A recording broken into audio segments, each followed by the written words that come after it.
आम भारत में वर्तमान पृथ्वीर सबुठारु बड़ स्टैच्यू अवस्थित जहाँकि आम गोटे बहुत गर्वर विषय।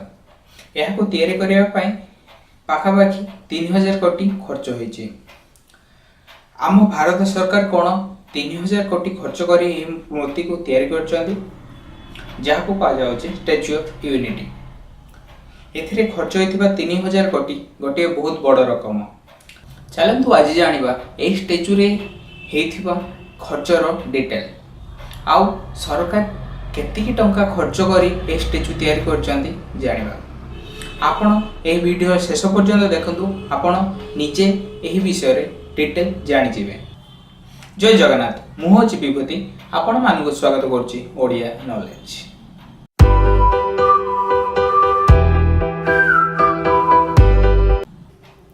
एही मूर्ति को तैयारी पई मुख्य रूप से कंक्रीट, स्टील और ब्रोंज रो व्यवहार करा जायछि।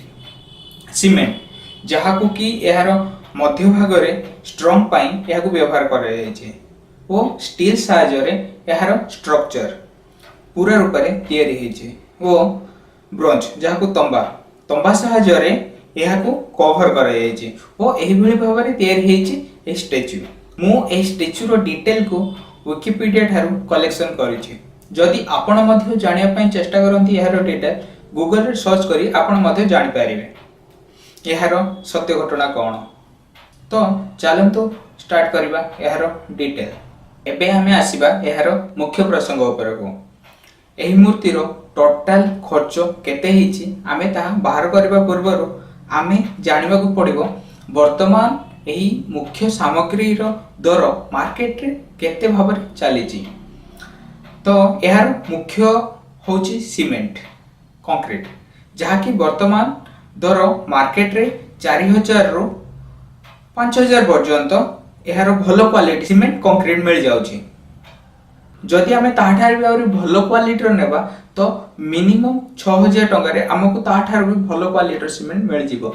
ओ एही मूर्ति रे टोटल खर्च होइतबा सीमेंट होची 2,10,000 क्यूब मीटर जहाँ की वर्तमान 1 क्यूब मीटर प्रति 4000 रु 5000 मार्केट रे अछि। तो आमे यार हेइथिबा टोटल सीमेंट रो खर्च 2,10,000 को क्यूबिक प्रति खर्च होथबा दर जदि आमे मल्टीप्लाई करिबा तो आमे यार खर्च होइथिबा टोटल कंक्रीट रो मूल्य बाहर कर पारिबा। तो 2,10,000 मल्टीप्लाई इनटू 6000 तो आमे पाइबा 126 कोटी टंका खर्च होइछि यार कंक्रीट रे। द्वितीय नंबर रे आमे जानिबा स्टील। एथिरे पाखापाखि 25,000 टन स्टील खर्च होइछि जहाँ की दुई टाइप रो स्टील एथिरे व्यवहार होइछि। एहा वर्तमान मार्केट रे यार दर अछि 40,000 प्रति टन। तो आमे यहाँ को फैब्रिकेशन सहित यार को भलो क्वालिटी रो स्टील को मिनिमम गोटे टन प्रति 50,000 नहीं यहाँ को मल्टीप्लाई करबा। तो एथिरे खर्च होइथबा टोटल स्टील होछि 25,000 इनटू मल्टीप्लाई इनटू 50,000 प्रति टन।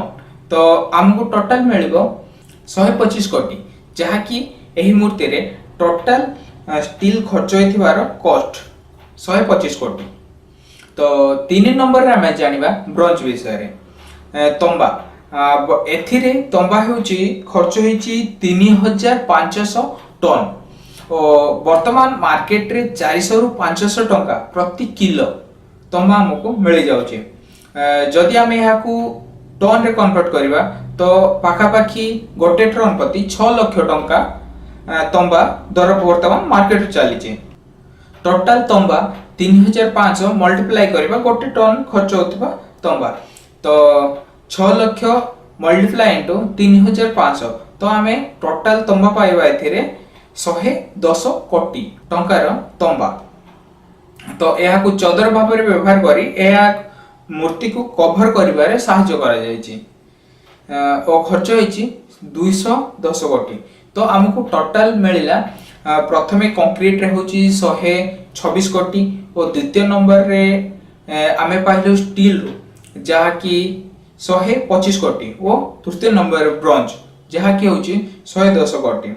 यार आमे स्ट्रक्चर ऊपर खर्च होइतिबा प्रत्येक टंका ऊपर पाइछबा। एहा परे हमर मुख्य भाव में खर्च होइछि यार लेबर जहाँ कि वर्कर एथिरे पाखापाखि कह जाए विकिपीडिया रे अछि 3000 वर्कर एथिरे काम करछन्ती। तो आमको वर्तमान गाँ गहली रे किंबा कौन टाउन रे भी हो 300 टंका दिन प्रति खर्च होता लेबर आमको सहजरे मिल जाय पारे। तो यह मानकर मासिक पेमेंट होची 6000 7000 टंका आम ताठर भल क्वालिटी नेबा 10000 टंका 10000 टंका गोटे मास को पाहुतबा गोटे लेबर 3000 एथिरे काम करथिले। तो 3000 इंटू मल्टीप्लाई करबा आमे ताकर मास पेमेंट होची जनगर 10000 3000 मल्टीप्लाई 10000 तो आमे पाइबा 3 कोटी जहा कि प्रत्येक लेबर रो गोटे मास रो खर्च। तो यह पाखापाखि कह जाउची 33 मास काम चली यही प्रोजेक्ट टी। तो टोटल करा जीवो 33 मास यह को प्रत्येक मास प्रति खर्च होची 3 कोटी इंटू 33 तो आमको टोटल मिलुची 99 कोटी धरिन्य 100 कोटी। तापर देखिबा एथिरे काम करथिबा इंजीनियर 250 जन इंजीनियर ए प्रोजेक्ट रे काम करथिले। तो सेमानकर एवरेज आमे नबा मिनिमम 30000 कारण इंजीनियर मानकर स्टार्टिंग होची 15000 रु स्टार्ट करके 1 लाख पर्यंत थिबे किंतु 1 लाख मात्र पूरा एही प्रोजेक्ट रे पाखापाखि 3 रु 4 जन किंबा नै जंतु 5 जन थिबे एवरेज जहा कि 70000 रु लाख भीतर तांको पेमेंट हेतै बारे किंतु आमे सेति में यार एवरेज नेबा 30000 इंटू आमे एथरे काम करफा टोटल इंजीनियर 250 सहित मल्टीप्लाई करबा तो हमको मिलबो 75 लाख जहा कि 250 जन इंजीनियर गरो गोटे मासर पेमेंट 75 लाख यहा को मल्टीप्लाई करबा काम चलथबा टोटल 33 मास 33 मास पर्यंत। तो 33 मास रे हम जदी मल्टीप्लाई करबा 24 कोटी 75 लाख जहा को आमे एवरेज टोटल नियंतु 25 कोटी। तो हमको इंजीनियर रे मिलला टोटल 25 कोटी।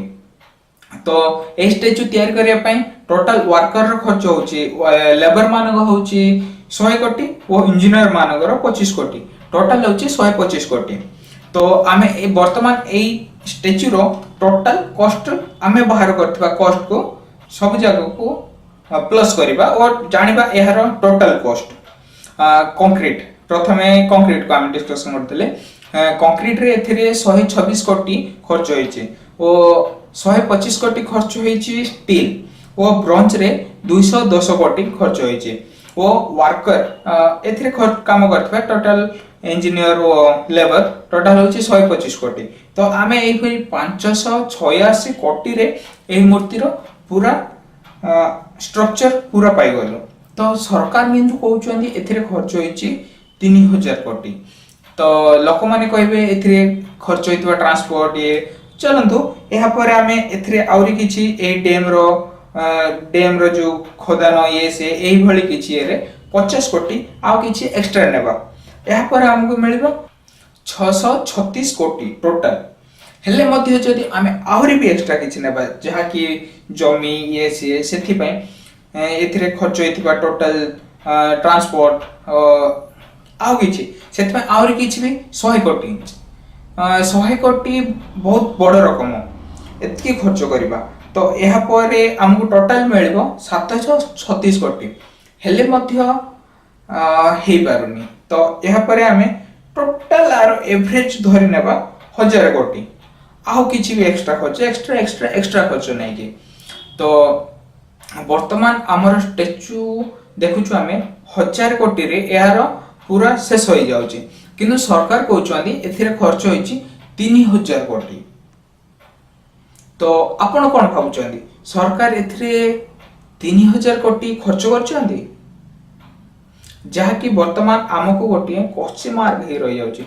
जदि आपण या विषय आउ किछि डिटेल जाने पय चेष्टा करछांदी तो मते मध्य यार शेयर करंतु तो आउ आगो को आपण ए स्टोरी को कंटिन्यू करिया पय जदि चाहउछांदी तो मते एहा को मेसेज करी कमेंट करंतु कमेंट करंतु आपण जे चाहिबे मो फेसबुक रे मध्ये लॉगिन करि परिबे सॉरी मते फॉलो करि परिबे विभूति भूषण कॉर्नर ना रे जदि आपण फेसबुक रे सर्च करिवे तो मोर आपण फेसबुक रो मेन पेज पाई परिबे आमे सरकार को सही भली क्वेश्चन मार्क तो करि परिबा कारण आमे ए देशर नागरिक जदि आमे एही भली जणे जणे लोक सचेतन हेबा तो आम देश बहुत किछि परिवर्तन हो पारिबो।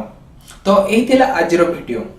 तो आशा करछि आपन को मोर ए वीडियोटी पसंद आसीबो जदि पसंद आछि तेबे आपण आउ किछि नुवा जानिबा पय चेष्टा करछन्ती जहा जानिबा पय चेष्टा करछन्ती ताहा मते कमेंट माध्यम रे जणांतु ओ मते आउ किछि उत्साह दियंतु।